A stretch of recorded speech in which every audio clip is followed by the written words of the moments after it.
آج کی اس محفل میں ہم ایک خاص ٹاپک لے کے آئے اور اس میں جو سوالات ہیں ہمارے اکثر جو طلباء و طالبات یونیورسٹیز میں ہیں وہ کرتے ہیں انہی کو ہم پیش کریں گے، اور وہ سوالات ایک ہی موضوع کے اوپر ہوں گے جو کہ شب معراج یا معراج کا جو موضوع ہے۔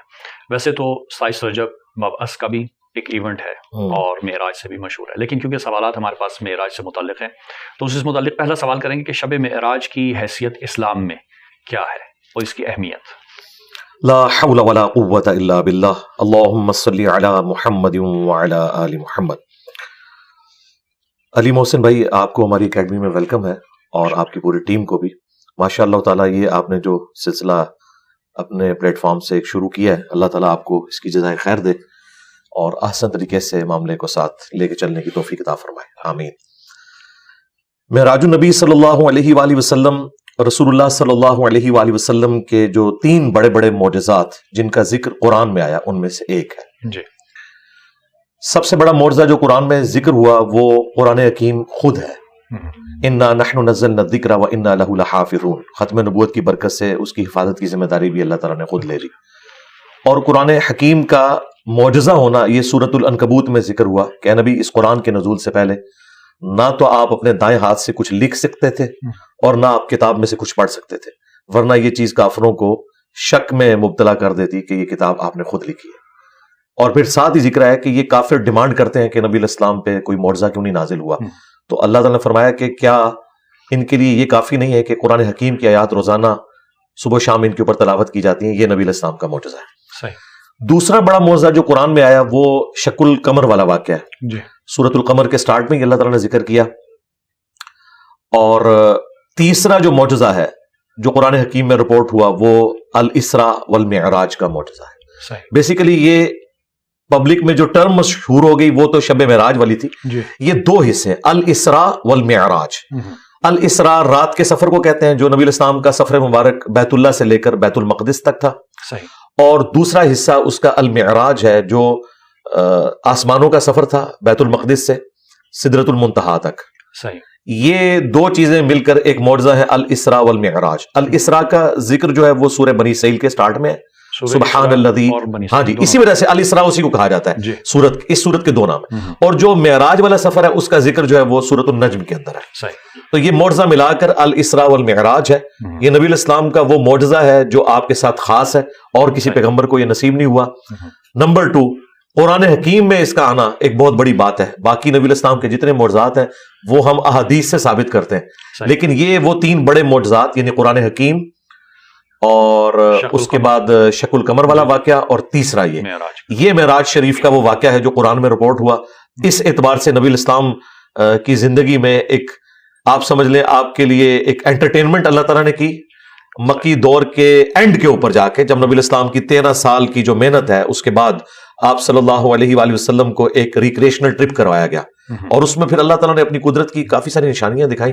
تو مسلمانوں کے لیے تو یہ بہت اہمیت کی چیز ہے، نبی علیہ السلام کے لیے معجزہ ہے۔ صحیح۔ اچھا، جب معراج کا ذکر آتا ہے تو بعض علماء نے تاریخوں میں لکھا بھی کہ ایک اوپن ہارٹ سرجری بھی ہوئی تھی، تو اس کی کیا آپ کہیں کہ کیا پروفز ہیں؟ کیا واقعا نبی جو ہے وہ اس قابل نہیں تھے اور واقعا ان کو پاکیزگی کی ضرورت تھی؟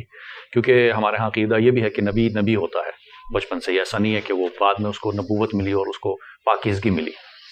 نبی پیدائش سے لے کر اپنی وفات تک اللہ تعالیٰ کی حفاظت میں ہوتا ہے۔ صحیح۔ وہ اعلان نبوت جس وقت مرضی کرے، اللہ تعالیٰ جب چاہتا ہے وہ اسے مبعوث فرما دیتا ہے۔ صحیح۔ یہ جو ہارٹ سرجری والا معاملہ ہے یہ نبی علیہ السلام کے ساتھ صرف شب معراج نہیں ہوا، اس سے پہلے بھی ایک دفعہ ہوا۔ شب معراج کے حوالے سے صحیح بخاری صحیح مسلم میں آتا ہے کہ نبی علیہ السلام کا سینہ چاک کیا گیا، آپ کا دل جو ہے وہ دھویا گیا زمزم کے ساتھ، اور اس کا جو تشت تھا، جو برتن تھا، وہ جنت سے حضرت جبرائیل علیہ السلام لے کے آئے تھے، اور نبی علیہ السلام کے دل میں ایک خون کا لوتھڑا وہ ریموو کیا گیا۔ یہ سب باتیں سمبولک ہیں۔ دیکھیں انبیاء کرام کی جو معصومیت ہے نا، اس کو ذرا کلیئر کر لیں۔ ہماری پبلک میں شاید انبیاء کرام کا کانسیپٹ اس طرح بتایا گیا گویا کہ وہ کوئی روبوٹ ہے اور ان کے کوئی احساسات نہیں ہیں، یا ان کے اندر گناہ کی طرف مائل ہونے کا مادہ موجود نہیں۔ مادہ موجود ہے لیکن خوف خدا کی وجہ سے وہ گناہ کرتے نہیں ہیں۔ اس میں ان کی فضیلت ہے، نہ کہ یہ کہ انہیں فرشتے ہی بنا دیا جائے، ورنہ تو پھر فرشتے افضل ہوئے۔ تو انبیاء کی یہ خاصیت ہے کہ وہ گناہ کا مادہ ہونے کے باوجود گناہ کی طرف مائل نہیں ہوتے، گناہ میں اٹریکشن کے باوجود وہ اس سے نفرت کرتے ہیں اور اس طرف مائل نہیں ہوتے۔ اس کا ثبوت سورہ یوسف میں ہے کہ یوسف علیہ السلام بھی اس عورت کا قصد کر لیتے اگر اپنے رب کی برہان نہ دیکھتے۔ صحیح۔ تو اگر پبلک کا کنسپٹ مانا جائے جو عوام الناس میں معصومیت کا یا عصمت انبیاء کا عقیدہ ہے وہ تو قرآن کی روح سے تو پھر فیل ہو جائے گا۔ اللہ تعالیٰ فرمایا کہ یوسف علیہ السلام بھی قصد کر لیتے اگر رب کی برہان نہ دیکھتے۔ ان کا کنسپٹ تو یہ ہے کہ وہ قصد کبھی بھی نہ کرتے، نہیں، اللہ تعالیٰ نے اسپیشل پروٹیکشن دی ہے۔ جی کیا چیز؟ اختیار؟ یہ کہتے ہیں اختیار ان نبی کے پاس نہیں، اختیار نہیں ہے تو پھر تو ان کی فضیلت ہی ختم ہو جائے گی بھائی۔ صحیح۔ پھر فرشتوں میں انسانوں میں کیا فرق رہے گا؟ ہم انبیاء کرام کی فضیلت کو ختم نہیں کرنا چاہتے ہیں، ہم کہتے ہیں ان کے پاس اختیار بھی ہے، اٹریکشن بھی موجود ہے، اس کے باوجود وہ خوف خدا کی وجہ سے بچ جاتے ہیں۔ یہ ہے عصمت۔ اگر یہ اس طرح کا کنسپٹ ہم عصمت کا مانیں گے تو پھر قرآن پاک کے کن کن واقعات کا ہم انکار کریں گے؟ کئی ایک معاملات قرآن میں تو رپورٹ ہوئے ہیں، حضرت آدم علیہ السلام کی اجتہادی خطا کا ذکر آیا، ہم اسے گناہ نہیں کہتے۔ حضرت موسیٰ علیہ السلام سے بندہ مر گیا، نوح علیہ السلام نے اپنے کافر بیٹے کے لیے دعا کر دی اور اللہ تعالیٰ نے اس میں بڑے سخت الفاظ استعمال کیے، نوح جاہلوں میں تو نہ ہو۔ تو یہ چیزیں ہیں۔ عصمت انبیاء یہ ہے کہ اللہ تعالیٰ انبیاء کرام کو گناہوں سے محفوظ رکھتا ہے، وہ گناہ کی طرف مائل نہیں ہوتے خوف خدا کی وجہ سے، اگرچہ گناہ کے لیے اٹریکشن ان میں موجود ہوتی ہے لیکن اللہ تعالیٰ کا خوف اتنا غالب ہوتا ہے۔ اس کو میں مثال سے سمجھاتا ہوں۔ آپ کو کئی دن کا فاقہ ہو اور آپ کی پسندیدہ ڈش آپ کے سامنے آ جائے اور وہ کھانا کھانے سے تھوڑی دیر پہلے کوئی شخص آپ کے کان میں بتا دے کہ اس میں زہر ہے، تو آپ کو اس کی خوشبو بھی اٹریکٹ نہیں کرے گی، اگرچہ آپ کی طلب ہو رہی ہوگی لیکن آپ کہیں گے چھوڑے اس کو، اس کے اندر زہر قاتل چھپا ہے۔ انبیاء کرام علیہ السلام یا ان کے اہل البیت یا اولو العزم جو صحابہ کرام ہیں، ان پہ خوف خدا کا غلبہ اتنا ہوتا ہے کہ وہ خوف خدا کی وجہ سے اس گناہ کی لذت میں جو چھپا ہوا سزا والا ایلیمنٹ ہے وہ اتنا ڈومیننٹ ہوتا ہے کہ وہ اپنے آپ کو اس سے دور رکھتے ہیں۔ بالکل صحیح۔ اچھا، معراج کے حوالے سے جو کہا گیا، کیا ایک ہی معراج تھی؟ کیونکہ بعض جگہوں پہ ہے کہ متعدد معراج، یا تاریخوں میں بھی تھا کہ قبل از بعثت ہے یا بعد از بعثت، اس میں بھی اکثر الجھایا جاتا ہے۔ جنرل پبلک پوچھنا چاہتی ہے کہ کیا ایک تھے یا نہیں، کیونکہ مختلف اوقات میں ہوئے تو اس لیے اس طرح کی الجھن۔ دیکھیں، جو الاسراء والمعراج مشہور ہے جس کو ہم ذکر کرتے ہیں وہ تو ایک ہی دفعہ ہوا ہے۔ صحیح۔ اور وہ نبی الاسلام کو جسم اور روح دونوں کے ساتھ کروایا گیا ہے۔ اچھا۔ جو جو روحانی معراج والا معاملہ ہے انبیاء کرام کے ساتھ وہ ہوتا ہے۔ بخاری مسلم میں حدیث ہے کہ نبی علیہ السلام پر جو وحی کا آغاز ہے وہ سچے خوابوں سے ہوا۔ آپ رات کو ایک خواب دیکھتے تھے اور صبح وہ واقعہ ہو جاتا تھا، یہ آپ کو سگنل ملنے شروع ہوئے۔ پھر صحیح مسلم میں حدیث ہے، میں اس پتھر کو بھی پہچانتا ہوں جو بعثت سے پہلے مجھے سلام کیا کرتا تھا۔ یہ سگنل آنا شروع ہو گئے۔ پھر نبی علیہ السلام کا دل اچاٹ ہوا دنیا سے، آپ علیہ السلام غار حرا میں عبادت کرنا شروع ہو گئے اور پھر وہاں پہ باقاعدہ قرآن پاک کی وحی کا آغاز ہوا، جو وحی مطلوع ہے جس کی تلاوت کی جاتی ہے۔ لیکن وہ والی جو وحی ہے جو خواب کے ذریعے ہوئی وہ تو پہلے سٹارٹ ہو گئی تھی، اور انبیاء کرام کے خواب وحی الہی ہوتے ہیں۔ قرآن حکیم میں سورہ الصافات میں ابراہیم علیہ السلام کو اللہ تعالیٰ نے خواب کے ذریعے یہ حکم دیا تھا کہ وہ اپنے بیٹے کی قربانی کریں۔ قرآن حکیم یعنی اس میں جڑ موجود ہے اس عقیدے کی۔ پھر بخاری مسلم میں حدیث ہے کہ خواب نبوت کا 46واں حصہ ہے۔ تو خوابوں کے ذریعے انبیاء کرام کے لیے تو ڈیفینیٹ وحی الہی ہوتی ہے، اس میں شیطان کی دخل نہیں۔ غیر نبی کے خواب میں شیطان کی دخل ہو سکتی ہے۔ الاسراء والمعراج والا جو واقعہ ہے جو ہم ایک معجزے کے طور پر پروڈیوس کرتے ہیں لوگوں کے سامنے، اگر وہ صرف خواب والا معاملہ ہوتا تو کفار مکہ کو بھی ماننے میں کوئی آر نہ ہوتی۔ انہوں نے جو انکار کیا خواب میں تو انہوں نے کہا ٹھیک ہے خواب میں تو جو مرضی آپ دیکھتے رہے، لیکن یہ بیداری میں واقعہ تھا اور اس کا معجزہ ہونا اس اعتبار سے ایکسٹراڈنری ہونا اسی وجہ سے ہے کہ یہ سب کچھ بیداری میں ہوا۔ البتہ اس کا موڈ برزخی ہے، کوئی اسے آبزرو نہیں کر سکتا کہ وہ یہ کہ میں اس رات یروشلم میں ہوتا تو میں انبیاء کرام کو دیکھ لیتا، بھئی وہ اندر بھی موجود ہوتا نہ دیکھ سکتا، کیونکہ یہ برزخی موڈ ہے۔ موسیٰ علیہ السلام کو صحیح مسلم میں آیا کہ میں نے قبر میں نماز پڑھتے ہوئے دیکھا، تو وہ اللہ تعالیٰ نے معجزانہ طور پہ وہ چیز دکھائی ہے، وہ عام بندہ اسے آبزرو نہیں کر سکتا، ایک برزخی موڈ ہے، ان سین بیریئر ہے۔ اچھا، اب جب یہ سفر شروع ہوا، کیونکہ سورہ اسراء کی جب ہم بات کرتے ہیں تو خداوند متعال نے کہا کہ رات کی سیر کروائی مسجد الحرام سے مسجد اقصی، اور پھر تو یہ جسم کیسے اوپر چلا گیا؟ محدودیت نہیں ہے؟ نہیں، اوپر تو بعد میں گیا نا، پہلے تو ٹریول کیا براق کے ذریعے، وہ ایک سواری آئی، اللہ تعالیٰ نے اسپیشل حضرت جبرائیل علیہ السلام کے ذریعے وہ سواری براق، اس کے ذریعے یہ آلموسٹ اس زمانے میں تو آپ سمجھ لیں 40 دن کا سفر تھا جو پیدل سفر کیا جاتا تھا۔ تو اس میں واقعی ایک معجزہ ہے، ایک رات میں چلے جانا نبی علیہ السلام کا۔ تو یہ چونکہ ایک چیز معجزہ ہے، اسے سائنس کے ساتھ کسی بھی طریقے سے ریلیٹ کرنے کی ضرورت نہیں. اور یہ جتنے مفکرین معجزات کو سائنس کی نظر سے دیکھتے ہیں یہ بالکل ظلم کر رہے ہیں. انہیں پتہ ہی نہیں ہے کہ کس بد عقیدگی کا شکار ہے. اگر کسی بھی نبی کا کوئی معجزہ سائنٹیفکلی ثابت ہو جائے تو وہ معجزہ نہیں رہے گا, کیونکہ معجزے کا مطلب ہے عقل کو عاجز کر دینے والی چیز. فزیکل فینومینا آف نیچر میں جو چیز آتی ہے اسے توڑنے کا نام معجزہ ہے. کیونکہ بھی ڈسکشنز ہیں نا کہ بھائی کس طرح سے یہ سائنس کیا پروف کر سکتی ہے, نہیں کر سکتی. لامحدود کے کاموں کو محدود ذہن میں لانے سائنس اگر ثابت کرے گی نا جی اس کو تو معجزہ نہیں رہے گا. یہ ذہن میں رکھیے گا. یہ ان علماء کو, ان مفکرین کو پتہ ہی نہیں ہے کتنا خطرناک کھیل کھیل رہے ہیں. مثلا نبی الاسلام کے بارے میں صحیح بخاری میں آتا ہے ایک صحابی جن کی پنڈلی ٹوٹ گئی تھی, آپ نے اپنا دستے اتھر اس کے اوپر پھیرا, وہ اسی وقت بالکل ٹھیک ہو گئی. اب ایک میڈیکل کی فیلڈ کا بندہ آپ کو بتا سکتا ہے کہ یہ سائنٹیفکلی پاسبل نہیں, اس کے لیے کیورنگ پیریڈ 6 سے 10 ہفتے تک آلموسٹ چاہیے, فوراً اس کا ٹھیک ہو جانا. یہ فزیکل فینومینا آف نیچر, قانون قدرت کو توڑنے والی چیز ہے. حضرت ابراہیم علیہ السلام کے لیے آگ کا ٹھنڈا ہونا یہ سائنٹیفکلی کیسے ثابت کریں گے؟ آگ تو ہمیشہ جلاتی ہے. یہ نان سائنٹیفک ہو جائے گا معاملہ. سائنس کے بالکل الٹ فزیکل فینومینا آف نیچر کا اللہ تعالیٰ پابند نہیں ہے. لہٰذا یہ معراج کے سفر کو, آسمانی سفر کو آئنسٹائن کی تھیوری کے ساتھ ریلیٹ کرنا بالکل بنتا ہی نہیں. وہ بالکل اپوزٹ چیز ہے. انہوں نے تو میرا خیال ہے تھیوری آف ریلیٹیوٹی بھی نہیں پڑھی ہوئی ہے, اس میں تو اس طریقے سے بات ہی نہیں ہوئی ہے. اور پھر اگر ان چیزوں کو آپ لے کے چلیں گے تو نبی علیہ السلام نے تو کوئی خلائی لباس بھی نہیں پہنا ہوا تھا. بالکل صحیح. اتنی سپیڈ کے ساتھ تو ڈسکوری شٹل جب واپس آ رہی تھی تو اس کے ساتھ کیا ہو گیا تھا. ٹھیک ہے, تو یہ اس کو سائنٹیفکلی ثابت کرنے کی کوشش کرنا یہ بالکل ظلم پہ مبنی ہے. یہ ٹوٹلی معجزہ ہے.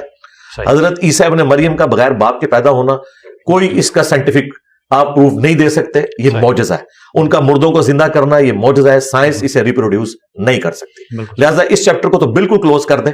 رہا انبیاء کرام کو بنیاد بنا کر لوگوں کا مختلف شعبدوں کا ذکر کرنا کہ ہم بھی یہ کر سکتے ہیں, وہ تو بالکل فراڈ کے اوپر مبنی ہے. کیونکہ اللہ تعالیٰ صرف پیغمبروں کو منواتا ہے.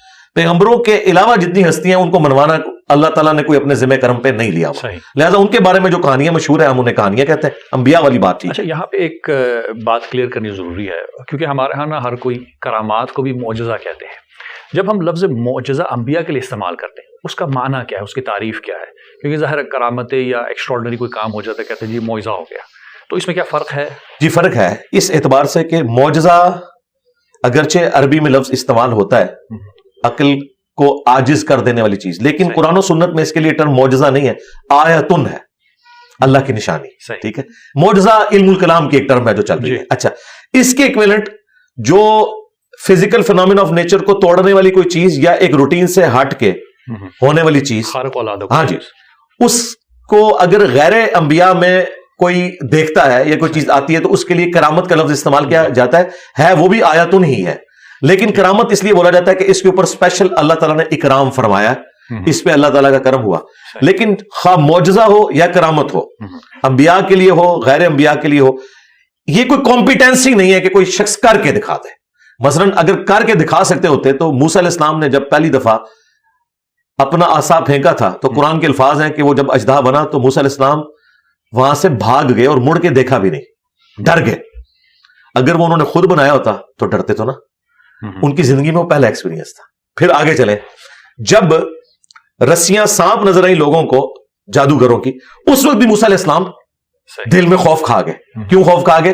کہ میرا معجزہ بھی یہی تھا, انہوں نے بھی نظر بندی کر دی. اللہ تعالیٰ نے فرمایا کہ تو عصا پھینک. ان کے دماغ میں بھی نہیں تھا کہ اب عصا کیا کرے گا. عصا نے یہ کیا کہ نہ صرف وہ اژدہا بنا بلکہ سیکنڈ سٹیپ اس نے طے کیا, وہ ان کو بھی کھا گیا. پھر تیسرا موقع آیا جب سمندری جھیل پار کرنے کی, اس وقت ساتھیوں نے کہا آپ نے مروا دیا. اللہ تعالیٰ نے پھر وہی کی. بھائی موسیٰ علیہ السلام نے خود کیوں نہیں ڈیسیژن لے لیا؟ انہیں پتا تھا کہ بھئی یہ عصا وہی کچھ کرے گا جو میرے علم ہے, مجھے نہیں پتا آگے اللہ تعالیٰ نے کیا فیصلہ کیا. تو اللہ نے جب بتایا تو اس عصا میں کمپیٹنسی آئی. اور آج وہ عصا اگر آپ کو مل بھی جائے, آپ چاہے کسی یہودی ربائی کے ہاتھ میں دے دیں, ویٹیکن سٹی میں بیٹھے ہوئے پوپ کے ہاتھ میں دے دیں, یا امام کعبہ کے ہاتھ میں, اس نے اب دوبارہ اژدہا نہیں بننا. یہ ذہن میں رکھیے گا, وہ موسیٰ علیہ السلام کے لیے خاص تھا. That's all. تو اس کی ڈیفینیشن اب کیا ہوگی معجزے کی نبی کے لیے جو تھا, اس میں کیا خاص چیزیں ہیں, کون سے ایسے فیکٹرز ہوتے ہیں کہ جس کو ہم پھر کہتے ہیں معجزہ ہے؟ فزیکل فینومینا آف نیچر کو توڑنے والی چیز. جی ہاں, ہر وہ چیز جو فزیکل فینومینا کو توڑ دے, عقل کو عاجز کر دے, وہ معجزہ ہے. صحیح. ہاں جی. اچھا, اب کرامت کے کیس میں اس طرح کا کوئی معاملہ ہو سکتا ہے, لیکن عموماً جو کرامت والا ایلیمنٹ ہوتا ہے وہ یہ ہے کسی شخص کی دعا قبول ہوگی. مثلاً کوئی قحط سالی تھی, ایک بندے نے دعا کی, دور دور تک کوئی بارش کے آثار نہیں تھے, اچانک بارش ہو گئی, تو ہم یہ کہیں گے اگرچہ یہ سب کچھ فزیکل فینامینا کے تحت ہوا ہے, کوئی اس روٹین سے ہٹ کے نہیں ہوا, لیکن اس اعتبار سے تو روٹین سے ہٹا ہوا ہے کہ قحط سالی تھی اور ایک بندے نے دعا کی اور فوراً ہو گئی, ایسا ہو جاتا ہے. اسی طریقے سے کسی نے کسی شخص کے حق میں بددعا کی اور وہ قبول ہو گئی, ایسا معاملہ ہو سکتا ہے. لیکن انبیاء کرام کے کیس میں specifically physical phenomena of nature کو توڑا جاتا ہے. آپ جتنے معجزات بھی دیکھیں گے قرآن حکیم میں رپورٹ ہوئے ہیں, ان میں آپ کوئی ایک معجزہ بھی ایسا نہیں بتا سکتے جو فزیکل فینومینا آف نیچر کو توڑنے والا نہ ہو. لہذا سائنٹیفکلی کوئی معجزہ ریپروڈیوس نہیں ہوگا. صحیح ہے, کوئی معجزہ فعلاً ریپروڈیوس نہیں ہو سکتا جب تک کہ کوئی نبی نہ ہو. معجزے کے حوالے سے گفتگو ہو رہی تھی اور ڈیفینیشن کی ہم بات کر رہے تھے. جب شب معراج کی بات ہوتی ہے, ظاہر ہے ایک معجزہ, بارز معجزہ جو قرآن مجید میں اس کا ذکر آیا, تو براق کے اوپر بیٹھ کے رسول خدا صلی اللہ علیہ وسلم نے سفر کیا, اور جب سدرۃ المنتہا کا ذکر آتا ہے تو حدیث میں ذکر ہے کہ جبرائیل رک گئے اور کہا کہ اس سے آگے میں نہیں جاؤں گا. تو کیا وجہ تھی؟ کیا جبرائیل یا ملائکہ کو اس مقام پہ جانا منع تھا, یا کوئی خاص ایسی جگہ تھی جہاں پہ ملائکہ کی آج تک پہنچ نہیں ہے؟ سدرۃ المنتہا کا مطلب یہ ہے یہ انتہائی مقام ہے, منتہا ہے, اس کے بعد مخلوق آگے نہیں جا سکتی. صحیح. ہمارے پاس ذخیرے احادیث میں کوئی ایسی حدیث موجود نہیں ہے جس میں کوئی یہ ثابت کر سکے کہ رسول اللہ صلی اللہ علیہ وآلہ وسلم سدرۃ المنتہا سے آگے گئے ہیں. اچھا. نبی الاسلام کی معراج کا بھی آخری مقام یہی تھا. صحیح. بخاری میں اتنا ملتا ہے کہ میں نے کلموں کے چلنے کی آواز سنی سدرۃ المنتہا کے اوپر. رسول اللہ کی جو اللہ تعالیٰ سے ملاقات ہوئی ہے جیسا کہ اس کی شان کے لائق ہے, اس میں دیدار شامل نہیں ہے, وہ الگ سے ایک ٹاپک ہے. ملاقات وہ بھی اینڈ پوائنٹ جو ہے سدرۃ المنتہا ہے. اچھا, اب اکثر لوگ یہ بھی پوچھتے ہیں کہ پھر یہ اس سفر کا مقصد کیا تھا؟ جی. تو وہ قرآن نے بیان کیا ہے کہ ہم اپنے بندے خاص کو اپنی نشانیاں دکھانا چاہتے تھے. سورۃ الاسراء کے سٹارٹ میں وہ نشانیاں کہاں سے سٹارٹ ہوئیں؟ وہ سنن النسائی میں حدیث تفصیل کے ساتھ موجود ہے, اور دلائل النبوہ امام بیہقی کی کتاب میں, کہ نبی الاسلام جب بیت اللہ شریف سے نکلے ہیں اس براق پہ, تو سب سے پہلے آپ کو لے جایا گیا ہے حضرت موسیٰ علیہ السلام کے کوہ طور کے اوپر, وہ آپ کو زیارت کروائی گئی ہے. اس کے بعد نبی الاسلام کو, بلکہ اس سے بھی پہلے, آپ کو مدینہ شریف دکھایا گیا اور کہا گیا یہ طیبہ ہے, یہ نبی الاسلام کا ہجرت کے بعد مسکن بنے گا. صحیح. ٹھیک ہے, یہ حدیث اس بات کا ثبوت ہے کہ واقعہ معراج ہجرت سے پہلے ہوا ہے, کیونکہ حضور کو بتایا گیا آپ نے الٹیمیٹلی یہاں آنا ہے. پھر آپ کو کوہ طور جہاں پہ موسیٰ علیہ السلام اور اللہ تعالیٰ کی ملاقات تھی وہ دکھایا گیا. پھر اس کے بعد آپ کو بیت اللہ میں لے جایا گیا جہاں حضرت عیسیٰ علیہ السلام کی ولادت ہوئی تھی یروشلم کے اندر.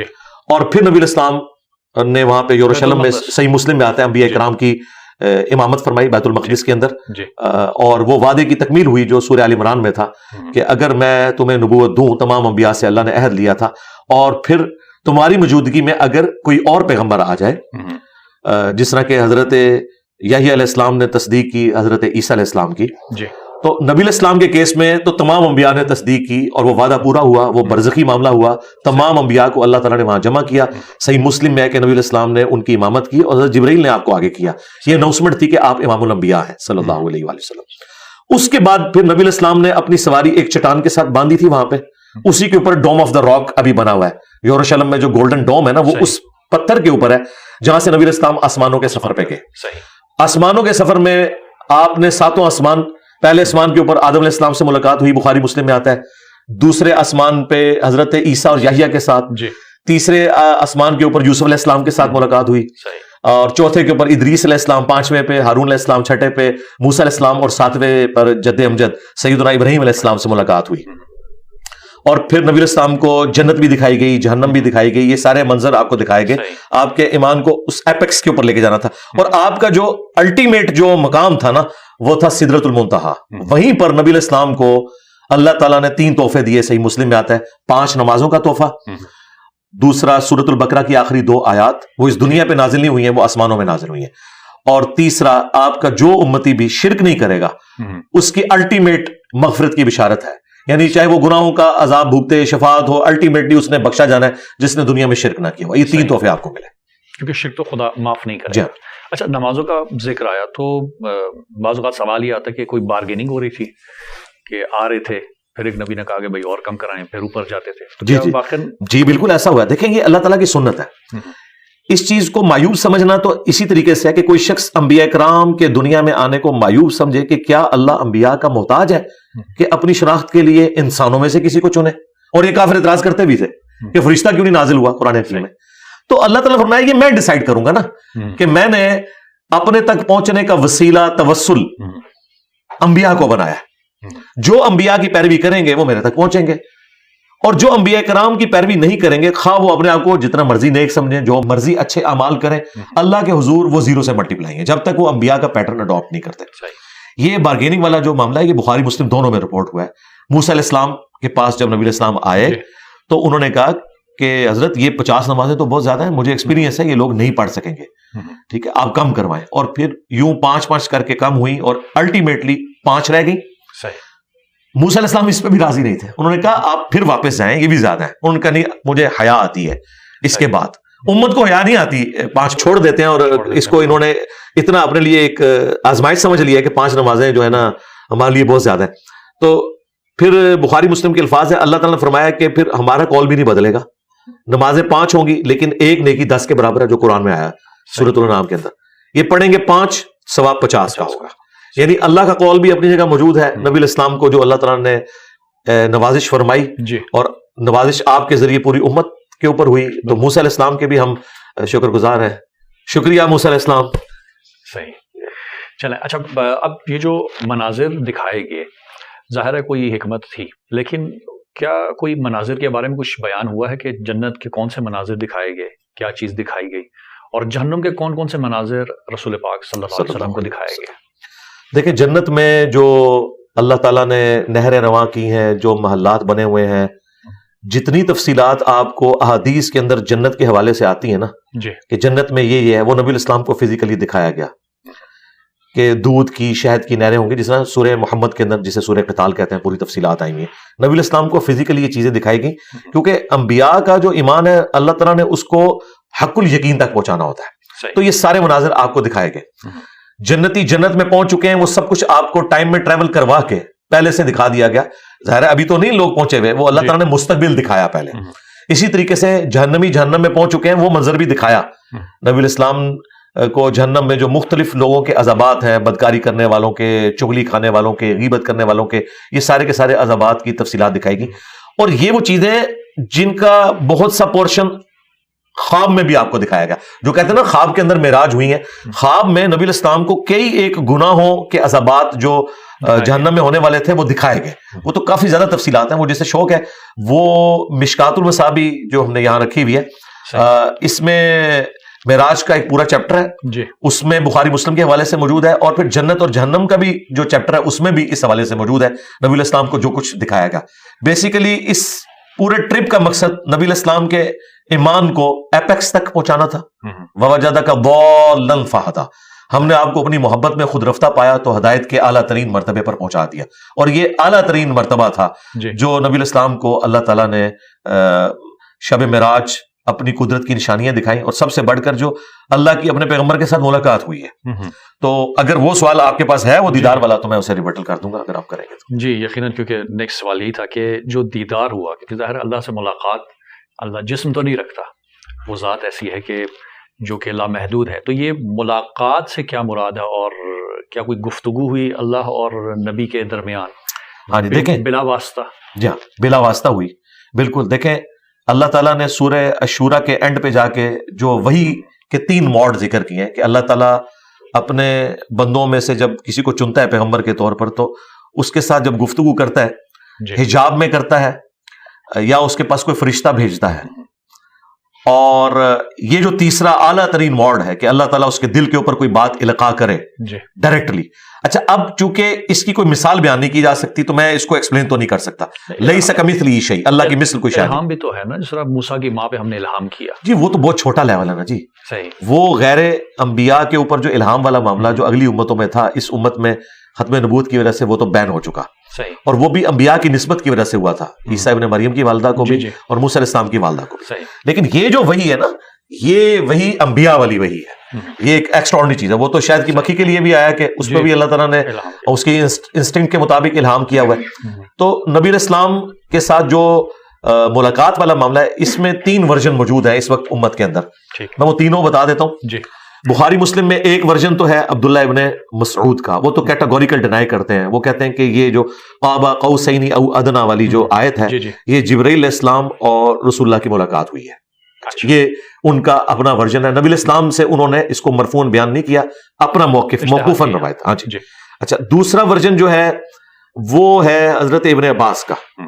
وہ کہتے ہیں کہ نبی علیہ السلام نے، یہ صحیح مسلم میں رپورٹ ہوا ہے، اللہ تعالیٰ کو 2 دفعہ دیکھا دل کی آنکھوں سے. وہ ان آنکھوں کا ذکر نہیں کرتے کیونکہ سورۃ الانعام میں آیا نا کہ آنکھیں اس کا احاطہ نہیں کر سکتی. اچھا، اب دل کی آنکھوں سے دیکھنا وہ کیا ہے؟ وہ کیا چیز دیکھی، اس کی کیفیت کیا ہے؟ وہ بھی صحیح مسلم میں ابو ذر غفاری کی حدیث ہے. ایک تابعی کہتا ہے کہ یا حضرت کاش میں رسول اللہ کے زمانے میں ہوتا تو میں حضور سے پوچھتا کہ آپ نے اللہ تعالیٰ کو دیکھا ہے یا نہیں دیکھا. تو ابو ذر غفاری کہتے ہیں یہ بات تو میں پہلے پوچھ چکا ہوں. تو نبی علیہ السلام سے جب میں نے پوچھا تو آپ نے فرمایا کہ میں اللہ کو کیسے دیکھ سکتا ہوں، وہ تو ایک نور ہے اور حجاب میں ہے. اچھا، پھر یہ امام مسلم بڑی ترتیب سے احادیث لے کے ہیں، سٹارٹ ہی میں انہوں نے بڑی تفصیل سے اسے بیان کیا. پھر آگے چل کے ابو سعید خدری کی حدیث آئی ہے کہ اللہ کا جو نور ہے اس کے اوپر جو حجاب ہے وہ بھی نور ہے. اور مسلم شریف میں حدیث ہے میں نے نور دیکھا، یعنی وہ جو حجاب ہے نا وہ دیکھا. اور الفاظ ہیں کہ اگر وہ نور کا حجاب ہٹ جائے تو کوئی مخلوق اس کی طاقت نہیں رکھتی کہ اسے دیکھ سکے. اب تیسرا ورژن جو ہے وہ اما عائشہ سلام اللہ علیہا کا ہے جو بخاری مسلم میں ہے. وہ تو کیٹاگوریکل ڈینائی کرتی ہیں. وہ کہتی ہیں کہ میں نے تو خود نبی علیہ السلام سے پوچھا ہے تو نبی علیہ السلام نے اس چیز کا انکار کیا ہے جو دیدار الہی والا معاملہ ہے. اور کہا کہ حضرت جبرائیل علیہ السلام کو میں نے دیکھا. اور اما عائشہ کہتی ہیں کہ اس شخص نے اللہ پر جھوٹ باندھا جو یہ کہے کہ نبی علیہ السلام نے اللہ کو دیکھا. تم قرآن نہیں پڑھتے؟ سورۃ الانعام میں آیا کہ آنکھیں اس کا احاطہ نہیں کر سکتی، وہ آنکھوں کا احاطہ کر لیتا ہے. اچھا، ان ساری چیزوں کو جمع کر کے جو آپٹیمل ورژن ملتا ہے وہ یہ ہے کہ نبی علیہ السلام کا اللہ تعالیٰ کو سر کی آنکھوں سے دیکھنا یہ تو ثابت نہیں ہے. جی. اچھا، اب دل کی آنکھوں سے مراد کیا خواب کی کیفیت ہے یا کوئی اور کیفیت ہے؟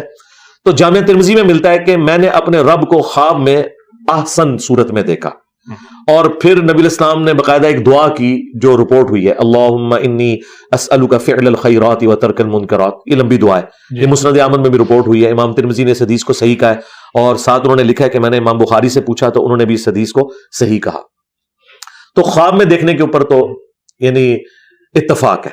دل کی آنکھیں کہہ لیں، خواب کہہ لیں.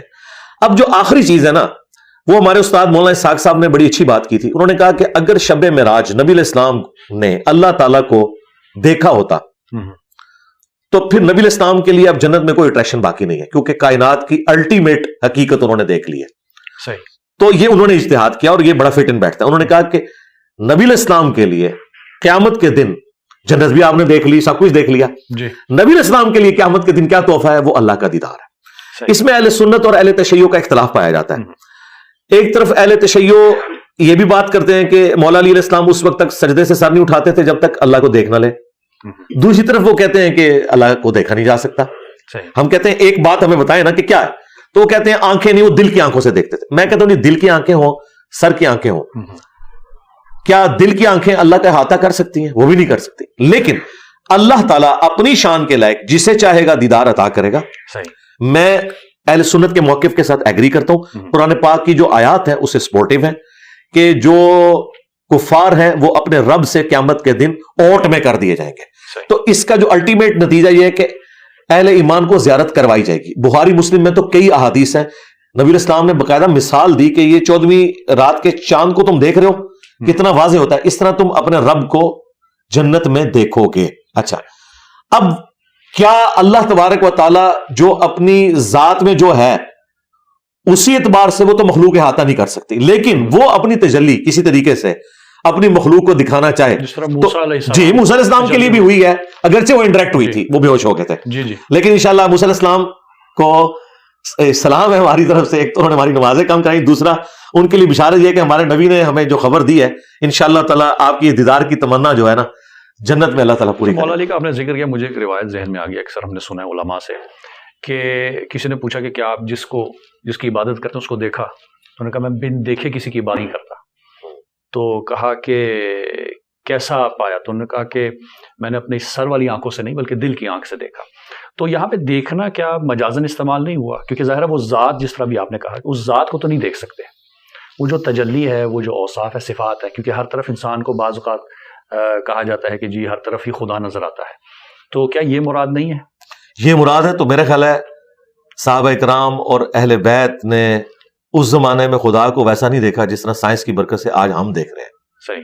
دیکھیں ڈی این اے کی سٹرکچر اور ایمبریو کس طریقے سے بنتا ہے، اور فاسٹ وہ چلا کے کیمرہ جس طرح نیشنل جغرافک پہ ایک بیج کو درخت بنتے ہوئے دکھاتے ہیں جی. یہ وہ سارے مناظر ہیں جو ہمیں سائنس نے آج دکھا دی ہیں. تو اس اعتبار سے تو واقعی اللہ تعالیٰ اپنی قدرتوں سے اتنا عیاں ہے کہ اس سے زیادہ عیاں کوئی نہیں ہے. آخر الزمان کے لوگوں کے بارے میں بھی تو روایت ہے کہ ان کا مرتبہ اور ہوگا، کہ جب وہ پرندے لوہے کے پرندے ہوں گے اور بنا دیکھے تم مجھ پہ دیکھ کے ایمان لاتے ہو، رسول خدا نے فرمایا. دیکھیں وہ نبی الاسلام کو دیکھا نا. جی جی. اللہ تعالیٰ کے حوالے سے تو قرآن میں واضح ہے ان الذین یخشون ربہم بالغیب لہم مغفرۃ واجر کبیر.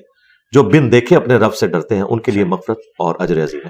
اور سورۃ البقرہ کا آغاز بھی ہے کہ بن دیکھے. جی جی. یہ ہمارا امتحان ہے. اللہ تعالیٰ نے اپنے آپ کو پردوں میں رکھ کر صحیح اپنی قدرتوں سے اپنے آپ کو اتنا عیاں کیا ہے کہ اگر کوئی پہنچنا چاہے تو پہنچ سکتا ہے. لیکن اللہ تعالیٰ نے یہ فزیکل فینومین آف نیچر کو اس طریقے سے یعنی اسٹیبلش کیا ہے کہ جو لوگ نہیں پہنچنا چاہتے ہیں ان کو کبھی گمان بھی نہیں ہوتا کہ اللہ تعالیٰ کی ہستی ہے. یہ جیسے ہم دیکھ لیں کروکوڈائل کے اوپر 40 سال لگا رہے ہیں، نیشنل جغرافک میں بیٹھے ہوئے ہیں، کروکوڈائل کے اوپر 40 سال لگا دیے ہیں، اس کے بنانے والے کی طرف متوجہ نہیں. اچھا ایک بات آپ نے بھی کی، آپ نے اپنے استاد کا حوالہ دیا، رسول خدا کے لیے کوئی اٹریکشن نہیں ہے اب قیامت میں، یعنی جنت کو دیکھنے کی، کیونکہ رب سبحانہ تعالیٰ نے جب اپنے آپ کو دکھا دیا، تجلی کروا دی ملاقات میں. تو ہم یہ بھی تو سنتے ہیں کہ وجہ تخلیق کائنات ہی یہ ذات ہے، اور سب سے پہلے نور، جس نور کو خداوند متعال نے خلق کیا، تو ان کے لیے تو جنت تو پھر اٹریکشن تو نہ ہوئی، جس کی وجہ سے، کیونکہ کائنات جب ہم بات کرتے ہیں تخلیق کی، خلقت شروع ہوئی، تو اس میں جنت اور دوزخ بھی تو شامل ہیں یا نہیں؟ دیکھیں جنت کی تو اٹریکشن اللہ تعالیٰ نے ہر انسان کے اندر رکھی ہے، اس میں تو کوئی شک نہیں ہے. نبی الاسلام نے تو عورتوں کے حوالے سے بھی ذکر کیا ہے، اٹریکشن رکھی ہے. نبی الاسلام کی ازواج بھی تھی، خوشبو بھی آپ کو پسند تھی، تو جنت کی نعمتیں بھی ہیں. وہ جو میں نے ذکر کیا تھا نا، اس حوالے سے جنت میں انبیاء اکرام کے لیے یا غیر انبیاء کے لیے بھی جو مستقل اللہ تعالیٰ کے دیدار والا معاملہ ہے اور ہمیشہ کی زندگی مل جانا، جس میں آپ اپنی مرضی کی زندگی گزار سکتے ہیں. دیکھیں ہر انسان میں ایک چھوٹا سا خدا چھپا ہوا ہے، اسی لیے انسان جو ہے خدائی کا دعویٰ کرتا ہے. یہ خواہش اللہ تعالیٰ نے جنت میں انسان کی پوری کر دینی ہے. کن فیکون جو اللہ کی کوالٹی تھی وہ لمیٹڈ ایک جنت کے اندر، جو آج کے اعتبار سے تو ان لمیٹڈ ہے، لیکن ظاہر اللہ کے اعتبار سے تو لمیٹڈ ہے، وہ انسان کو اللہ تعالیٰ دے گا. یعنی سب سے جو آخر میں جنت میں جائے گا اسے بھی پلانٹ ارتھ سے 10 گنا بڑی جنت دی جائے گی، جس میں اس کا حکم چلے گا، اور اسے موت نہیں آنی، اسے بڑھاپا نہیں آنا، بدحالی نہیں آنی، اور سب سے بڑھ کر اللہ نے کبھی ناراض نہیں ہونا. یہاں پہ جو شریعت کی پابندیوں کی ٹینشن ہے وہ بھی ختم ہو گئی. تو انبیاء کرام علیہ السلام کے لیے یقیناً اللہ کے نیک بندوں کے لیے الٹیمیٹ جو اٹریکشن ہے وہ تو اللہ کا دیدار ہے. اللہ تعالیٰ جیسا کہ اس کی شان کے لائق ہے وہ دیدار کروائے گا. باقی اس کی جو نیٹی-گریٹیز وہ ڈسکس کرتے ہیں کیسا ہوگا، میرا خیال ہے انشاءاللہ جنت میں پہنچیں گے پھر دیکھ لیں گے کیسے ہوگا. الکلام یجر الکلام، آپ موضوع ایک طرف چلا گیا ہے کہ اور چیزیں نکلتی جا رہی ہیں. صرف آخری سوال میں پوچھوں گا اسی آخری جواب کے متعلق کہ جنت میں کیونکہ ظاہر ہے اٹریکشن تو اب ہم جائیں گے تو کن فیکون والی حالت ہوگی، تو اصل جو کام ہے انسان کا وہاں پہ کیا؟ کیونکہ اس کے بارے میں سوچا جاتا ہے کہ ہم جب وہاں جائیں گے تو کیا صرف کھانا پینا اور جو آرڈر کریں گے وہی ہے، یا کیا خدا کیا چاہتا ہے وہاں پہ کیا کریں؟ خدا جو کچھ ہم سے چاہتا ہے وہ یہاں چاہتا ہے، وہاں کچھ نہیں چاہتا. صحیح. ہاں وہاں خدا نے اپنے ڈیوائن پلان سے یہ ڈیسائیڈ کرنا تھا کہ میں مخلوقات میں سے ایسی مخلوق چنوں جو اپنی مرضی سے مجھے چوائس کرے. صحیح. حضرت جبرائیل علیہ السلام نے اپنی مرضی سے اللہ کو چوز نہیں کیا، بلکہ اللہ کی مرضی سے، بائی ڈیفالٹ جسے کمپیوٹر کی لینگویج میں کہتے ہیں. صحیح. انسان کو اس پہ فخر کرنا چاہیے کہ اسے یہ اعزاز حاصل ہے، یہ وہ مخلوق ہے جو اپنی ول سے اپنے رب کو چوز کرتا ہے. تو بہت تھوڑے لوگ ہیں جنت میں پہنچنے میں کامیاب ہوں گے، لیکن جو ہو جائیں گے نا پھر اللہ تعالیٰ انہیں بھی امر کر دے گا. اس حوالے سے بخاری مسلم میں آیا کہ موت کو مینڈے کی شکل میں لا کے جنت اور جہنم کے درمیان ذبح کر دیا جائے گا، اب موت نہیں آئے گی. اچھا پھر جنتیوں کے لیے ٹوائلٹ والی تکلیف نہیں ہے، ایک خوشبودار ڈکار آئے گی، سب کچھ ہضم. جنت میں لوگ بھوک کی وجہ سے نہیں کھائیں گے، بھوک ایک عیب ہے، جنت میں نہیں ہے. نیند ایک کمزوری ہے، عیب ہے، جنت میں نہیں ہے. بڑھاپا ایک کمزوری ہے، عیب ہے، جنت میں نہیں ہے. یہ ساری کمزوریاں نہیں ہیں، بلکہ ہر ایک چیز، رات نہیں ہے وہاں پہ، دن ہے. تو اس کی ایک آپ سمجھ لیں frame of reference he different ہے. وہاں جا کر ہی انسان اس کی کیفیات کو کسی درجے میں صحیح طریقے سے ایکسپلین کر سکتا ہے. ہمارے لیے تو یہ ہے کہ جو سورہ سجدہ میں آیا کہ میں نے اپنے بندوں کی آنکھوں کی ٹھنڈک وہ نعمتیں چھپا رکھی ہیں جس کا ان کو کبھی گمان نہیں ہے. اور بخاری مسلم میں آیا کہ نہ کسی آنکھ نے وہ نعمتیں دیکھی, نہ کسی کان نے سنی, نہ کسی دل پہ ان کا گمان گزرا. تو بوریت نہیں ہوگی انشاءاللہ, کیونکہ بوریت بھی ایک کمزوری ہے. جنت میں بوریت بھی نہیں ہوگی. اس سے بڑی کیا یعنی انسان کی خوش نصیبی ہے کہ خدا اکیلا تھا, ہمیشہ سے تھا. اس نے محض اپنے فضل و کرم سے ہمیں پیدا کیا اور تھوڑی سی زندگی ہم سے کہا کہ مجھے دو, تمہیں بھی عمل کر دوں گا, تمہیں بھی ہمیشہ کی زندگی دے دوں گا, اور تمہیں بھی کن فیکون والی وہ کوالٹی کسی درجے میں خالق اور مخلوق کے فرق کے ساتھ دے دوں گا. اس کے لیے میں نے ایک ٹرم ڈیوائز کی تھی, جیسے صوفیاء نے وحدت الوجود اور وحدت الشہود اور علم الکلام کی ٹرم ہے منی گاڈ, الہ کے معنوں میں نہیں. جس طرح کہ یوسف علیہ السلام نے کہا کہ تم میں سے ایک شخص اپنے رب کو شراب پلائے گا, رب کا لفظ استعمال کیا, حالانکہ رب تو اللہ ہے. تو یہ اس اعتبار سے کہ ایک کوالٹی تو اللہ کے ساتھ کوئی شیئر نہیں کر سکتا, اور وہ ہے ہمیشہ سے ہونا. باقی جو اللہ کی یہ دو کوالٹیز ہیں, یہ اللہ کا کرم ہے کہ اس نے اپنے بندوں کو اپنے ساتھ شامل کر لیا ہے. کون سی کوالٹی کہ موت کا نہ آنا, اگرچہ ہماری زندگی مستعار ہے اس سے, لیکن موت نہیں ہے, تو یہ بہت بڑی بات ہے. دوسرا ہماری مرضی چلنا, ٹھیک ہے, یہ اللہ تعالیٰ کی کوالٹی تھی, یہ اللہ تعالیٰ انسان کو کسی درجے میں دے گا تو انشاءاللہ کوئی بوریت نہیں ہوگی. اللہ تعالیٰ کی نہ کوئی بیوی نہ کوئی بچے, اس کے باوجود اللہ بھی تو بور نہیں ہو رہا نا. بوریت تو کمزوری ہے, اللہ کی طرف منسوب نہیں کر سکتے. تو انشاءاللہ جنت میں ہم بھی بور نہیں ہوں گے انشاءاللہ. بہت بہت شکریہ. اچھا علی بھائی, یہ بتائیے گا کہ معراج کا جب ذکر ہوتا ہے, ظاہر اب ہم نے معراج کے سلسلے کو شروع کیا, اس سفر کیسے شروع ہوا, کہاں پہ, اور جو سلسلے دکھائے گئے.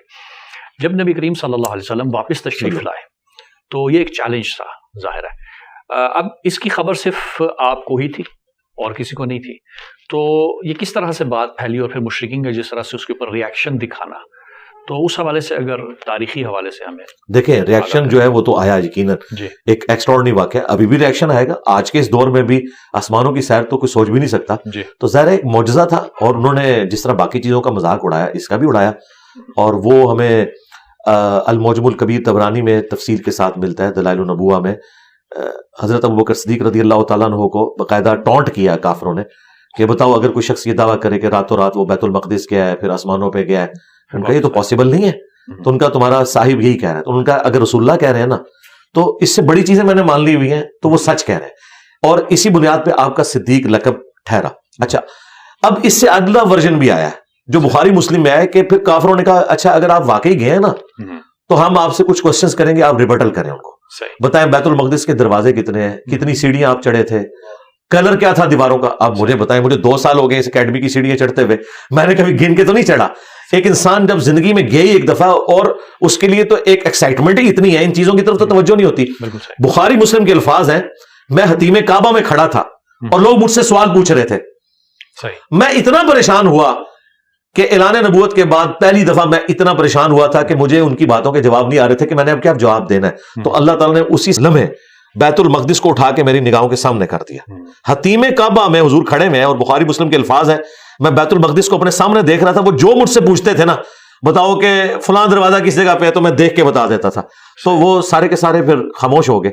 یہ نبی اسلام کے ساتھ ایک معجزانہ معاملہ اللہ تعالیٰ نے کیا, اور یہ آپ علیہ السلام کو اللہ تعالیٰ نے کوالٹی عطا فرمائی تھی. قافلہ بھی تو ایک آیا تھا نا. جی, قافلے والا بھی واقعہ رپورٹ ہوا ہے, اور بھی کافی سارے واقعات رپورٹ ہوئے ہیں, لیکن وہ چونکہ تاریخی روایتیں ہیں, ان میں کمزوریاں بھی موجود ہوتی ہیں. میں چونکہ کوشش کرتا ہوں کہ جو احادیث کی کتابوں میں جتنی چیزیں رپورٹ ہوئی ہیں نا, ان کے اوپر ایمفسائز کروں. اچھا, اب یہ جو سلسلہ ہے معراج کا, یہ قبل از بعثت, کیونکہ ظاہر مدینہ شریف دکھایا گیا کہ آپ کا مسکن یہ ہوگا, تو خود معراج کے حوالے سے اس کے بعد جو رپورٹ ہوئی ہیں کہ کب کب ہوئی, اس کے کیونکہ تاریخی ہمارے پاس موجود ہیں دلائل یا نہیں, بس اسی حد تک علماء نے بیان کیا کہ کچھ اور معراج بھی ہوئے ہیں. جی, اور جو معراج ہیں وہ خواب میں تو مختلف مواقع کے اوپر نبی اسلام کو مناظر نہیں, اس طرح نہیں, یہ معراج ایک ہی ہے. جی اچھا, ہاں جی, اسی لیے آپ دیکھیں اس کے علیحدہ سے چیپٹرز بنے ہوئے ہیں بخاری مسلم میں. معراج کا واقعہ اس کے اوپر باقاعدہ ایک پورا باب ہے, اس میں تفصیلی حدیث موجود ہے. اسی طریقے سے مسلم شریف میں وہ اسی ایک معراج کی طرف ہی اسے اچھا ڈسکس کیا جاتا ہے. جسمی اور روحی دونوں اکٹھا کہتے ہیں, تو اس کے اوپر کیا کوئی نص یا کوئی دلیل ہے؟ جی دلیل موجود ہے. بعض نے اکتفا کیا بعض روایت میں کہ صرف خواب کے عالم میں, بعض نے صرف روحانی معراج کی بات کی. تو یہ جسمی اور روحی جب ہم اکٹھا کرتے ہیں تو اس کے بارے میں دیکھیں, یہ کچھ دور کی کتابوں میں حضرت عائشہ اور حضرت معاویہ کا قول ملتا ہے، لیکن اصول محدثین پہ وہ ثابت نہیں ہے کہ یہ معراج خواب میں ہوئی تھی. صحیح. البتہ صحیح بخاری میں 3 جگہ پہ امام بخاری یہ روایت لے کے آئے ابن عباس سے انہی لوگوں کو جواب دینے کے لیے. صحیح.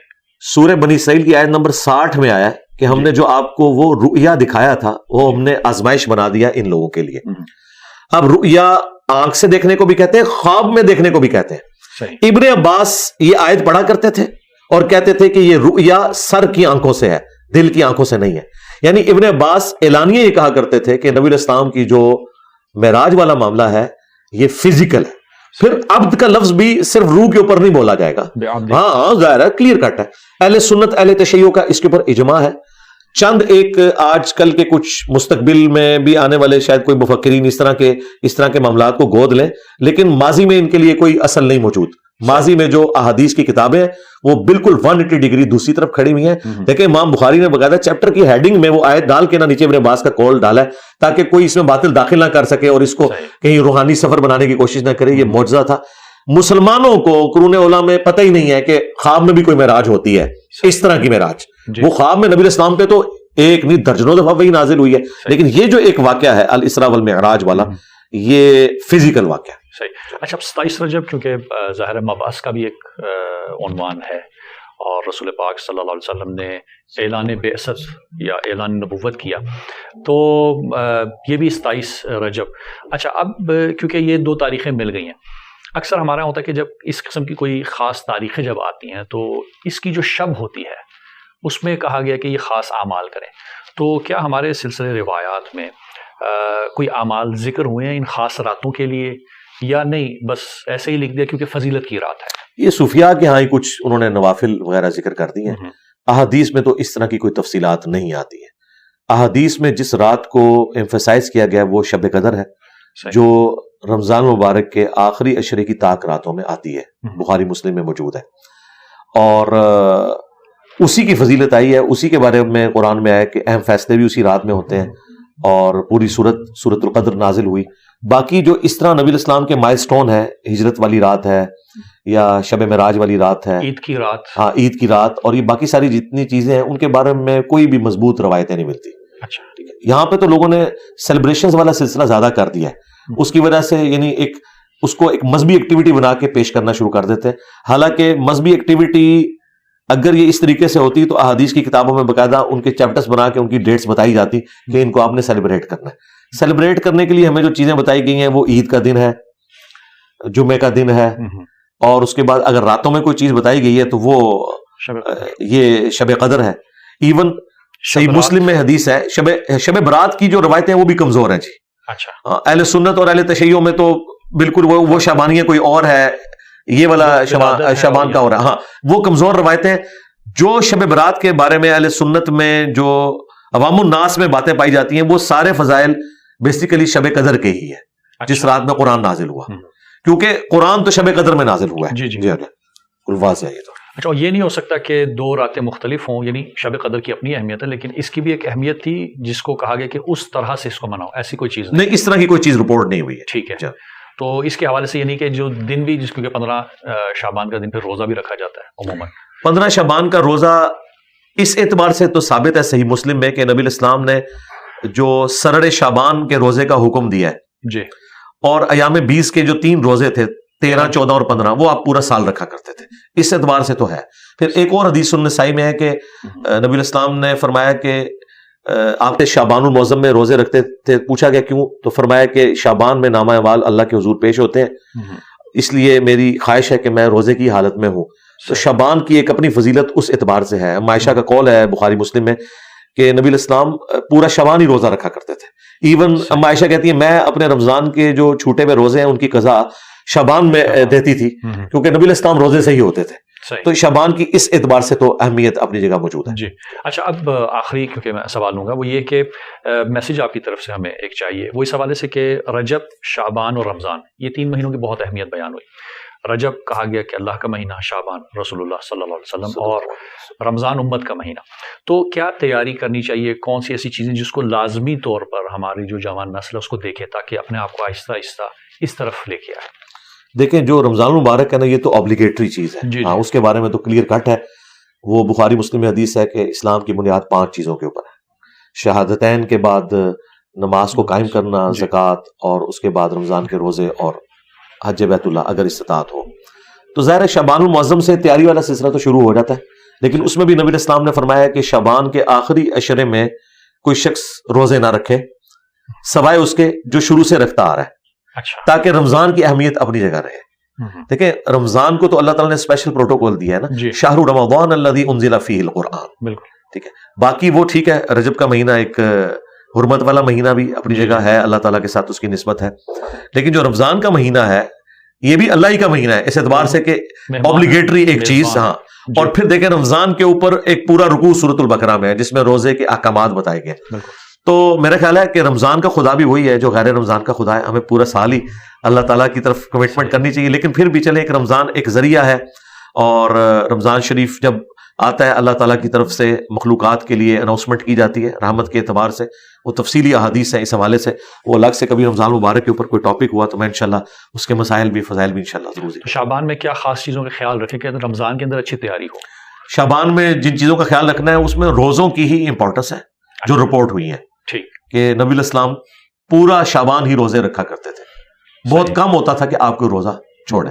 تو روزوں کے اعتبار سے رپورٹ ہوا ہے. رہا رجب کے حوالے سے کوئی اہل سنت کے ہاں تو اس طرح کی احادیث نہیں ملتی کہ وہ اسپیشل کسی روزے کا ذکر ہو یا اس طرح کا ہو. بہرحال ایک تو ہے کہ وہ حرمت والا مہینہ ہے جی، یہ اس کے لیے بہت بڑی فضیلت ہے. صحیح، بہت شکریہ. اسی کے ساتھ ہمارا وقت ختم ہوا چاہتا ہے. آپ سب سے اجازت چاہتے ہیں. والسلام علیکم ورحمۃ اللہ وبرکاتہ. وعلیکم السلام.